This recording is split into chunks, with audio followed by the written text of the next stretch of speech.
चल आज दोनों एक साथ कॉलेज चलते हैं। तुमने ये सोच भी कैसे लिया कि मैं तुझ जैसी लड़की के साथ कॉलेज जाऊंगी? उपासना, हम दोनों बहनें हैं। इसी चीज का तो दुख है कि हम दोनों बहनें हैं। एक बार तो खुद को शीशे में देख और मुझे देख, तुझ में और मुझ में जमीन आसमान का फर्क है। उपासना की ये बात सुनकर काजल दुखी हो जाती है और अपना बैग लेकर कॉलेज के लिए निकल जाती है। तो वहीं दूसरी ओर जब उपासना मुंह बनाकर जाने लगती है तो विमला उसे रोक लेती है। अरे उपासना बेटा, तू बिना खाए कहाँ जा रही? और काजल को क्या हुआ?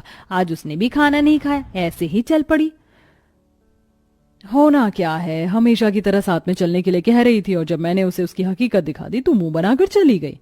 पता नहीं ये लड़की कब समझेगी। कितनी बार मैंने इसे कहा है थोड़ा मेकअप कर ले, क्रीम लगा ले, पर नहीं, इसे तो अपना काला रंग ही पसंद है। इससे तो मैं परेशान आ गई हूँ। काजल और उपासना दोनों ही विमला की सगी बेटी थी, पर फिर भी विमला अपनी दोनों बेटियों में फर्क करती थी। ऐसे ही कुछ दिन बीत जाते हैं और एक दिन उपासना और काजल कॉलेज से घर आ रही होती हैं। रोड पर पानी भरा होता है, तभी एक बच्चा वहां से गुजरने लगता है, पर सामने से आ रही गाड़ी काजल देख लेती है और उस बच्चे को अपनी ओर खींच लेती है, जिस वजह से पानी के छींटे उपासना के ऊपर आ जाते हैं। बेटा तुम ठीक तो हो? तुम्हें दिखाई नहीं दे रहा था सामने से गाड़ी आ रही है? अगर अभी तुम्हें चोट लग जाती तो?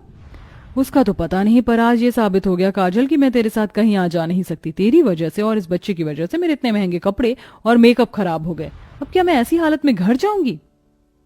अरे कोई बात नहीं उपासना यार, हम तेरे दोस्त हैं, कब काम आएंगे? तू हमारे साथ हमारे घर चल, हमारा घर यहीं पास में है। और वैसे भी जब तुम दोनों बहन एक साथ चलती हो तो लगता है कि दिन और रात एक साथ चल रहा है।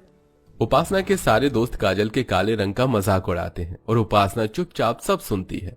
कुछ देर बाद उपासना अपने दोस्तों के साथ उनके घर चली जाती है और बेचारी काजल आंखों में आंसू लिए वहां से निकल जाती है। पर यह सब कुछ विक्रम नाम का एक लड़का देख लेता है, जो कि काफी हैंडसम था। वो घर जाकर सारी बात अपनी माँ को बताता है और अपनी माँ से कहता है, माँ, उसका सांवला रंग और गोरा दिल देखकर मेरा दिल उस पर आ गया है। माँ, वो मेरी कॉलेज की ही है। आप प्लीज मेरा रिश्ता लेकर उसके घर चलो ना।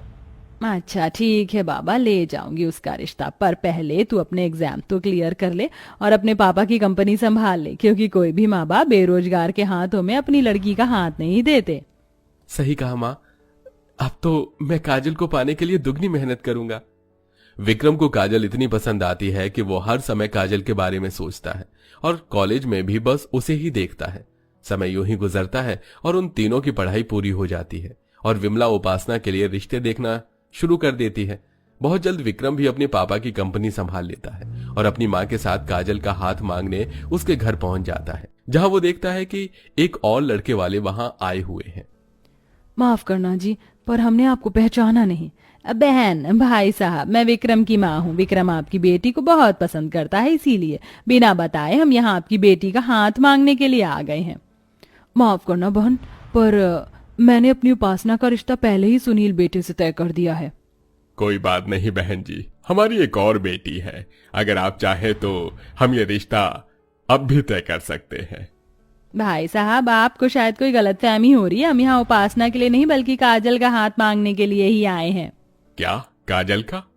अरे काजल का रिश्ता सुनकर आप क्यों इतना खुश हो रहे हैं? देखा है आपने लड़के को? कहाँ लड़का इतना स्मार्ट और कहाँ हमारी काजल।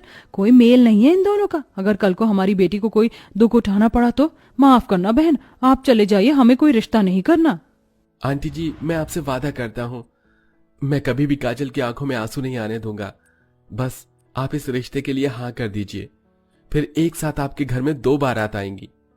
विक्रम की अच्छाई देखकर सुरेश अपनी दूसरी बेटी का रिश्ता भी पक्का कर देता है और बहुत जल्द एक ही मंडप पर काजल और उपासना की शादी हो जाती है। शादी के बाद काजल की जिंदगी में खुशियां आ जाती हैं, तो वहीं दूसरी ओर उपासना भी गोरा पति पाकर बहुत खुश थी।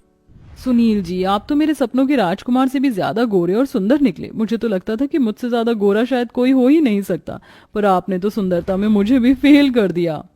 उपासना, ये लो तुम्हारा नजरिया है, इसलिए मैं तुम्हें सुंदर दिखता हूँ, वरना हर कोई बस मेरा मजाक ही बनाता रहा है। लोगों के ताने और उनके मजाक सुनकर मैंने फैसला किया कि मैं खुद को बदल दूंगा, और मैंने खुद को बदल दिया।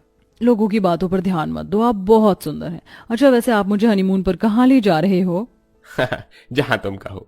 मैं तो कहता हूं कि हम एक साथ डिसाइड करते हैं कि हम बाहर कहां घूमने जाएंगे, पर उससे पहले हम 5 स्टार होटल में चलते हैं एक साथ डिनर करने के लिए। क्या 5 स्टार होटल में? Thank you so much Sunil ji, मेरी जिंदगी में आने के लिए। सुनील जैसा पति पाकर उपासना बहुत खुश थी, पर उसकी ये खुशी ज्यादा देर नहीं टिकती। कुछ देर बाद जब सुनील अपना मेकअप उतारकर अपने असली रूप में उपासना के सामने आता है तो अपने पति का काला रंग और रूप देखकर और बदसूरत चेहरा देखकर उपासना हैरान हो जाती है। तुम्हारी जैसी बीवी पाकर मेरी जिंदगी का मकसद पूरा हो गया। अब मुझे इस मेकअप की जरूरत नहीं है। मैं अपने असली रूप में तुम्हारे साथ रहूंगा। ये आपको क्या हो गया? आप इतने काले बदसूरत कैसे हो गए? आप मेरे साथ कोई मजाक कर रहे हो ना? उपासना, मैं क्यों तुम्हारे साथ मजाक करूंगा? मैंने तुम्हें बताया था ना कि लोग मेरा मजाक बनाते थे क्योंकि मैं काला था और यही मेरा असली रंग है। और तुम तो मुझे दिल से प्यार करती हो, फिर तुम मेरे काले रंग को देखकर हैरान क्यों हो गई? नहीं, मैं एक काले इंसान की बीवी नहीं बन सकती। तुमने मुझे धोखा दिया है, दूर रहो मुझसे। सुनील का असली रूप देखकर उपासना की अपनी आंखों पर विश्वास नहीं होता और न ही वो इस बात को मानने को तैयार होती है और अपनी माँ को फोन करती है। माँ, ये तुमने क्या किया? तुमने मेरी शादी एक काले कलूटे बदसूरत के साथ कर दी और उस काजल की शादी इतने हैंडसम लड़के के साथ, जबकि हैंडसम लड़का मुझे मिलना चाहिए था, पर मुझे वो काला बदसूरत पति मिल गया। उपासना, ये तू क्या कह रही है? अगर दामाद जी सुनेंगे तो उन्हें बुरा लगेगा। क्या खराबी उनके रंग रूप में? वो तुझसे भी ज्यादा गोरे और सुंदर हैं। माँ, मुझे भी अब तक यही लगा था जब तक उनका असली चेहरा नहीं देखा था, पर जब मेकअप उतार कर वो मेरे सामने आए तो उनका काला रंग देखकर मेरे होश उड़ गए।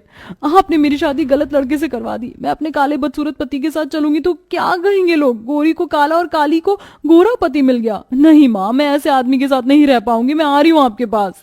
जहां उपासना अपने काले बदसूरत पति से परेशान थी तो वहीं दूसरी ओर काजल की जिंदगी का सारा दुख धीरे धीरे खत्म होने लगता है। काजल, हम सिंगापुर जा रहे हैं घूमने के लिए। क्या? सिंगापुर? नहीं नहीं, मुझे नहीं जाना। अगर मैं आपके साथ चलूंगी तो लोग मेरे साथ साथ आपका भी मजाक बनाएंगे।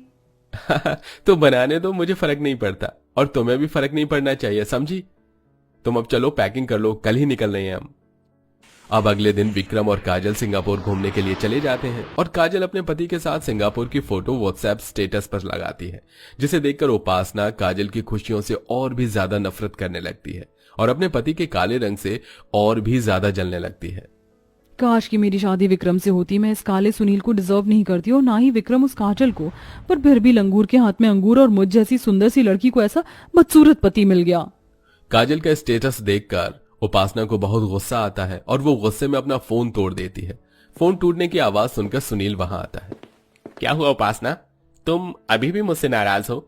मुझे माफ कर दो, मैंने तुम्हें अपने काले रंग के बारे में नहीं बताया। दूर हो जाओ मेरी नजरों से। मुझे काले लोगों से सख्त नफरत है और अब मैं तुम्हारे साथ इस घर में एक पल नहीं रह सकती। उपासना, तुम ये क्या कह रही हो? माना कि मैं काला हूं, पर मैं तुमसे सच्चा प्यार करता हूं। तुम्हारे लिए मैं सब कुछ कर सकता हूं। तुम सिर्फ एक रंग के लिए मेरे साथ ऐसा नहीं कर सकती।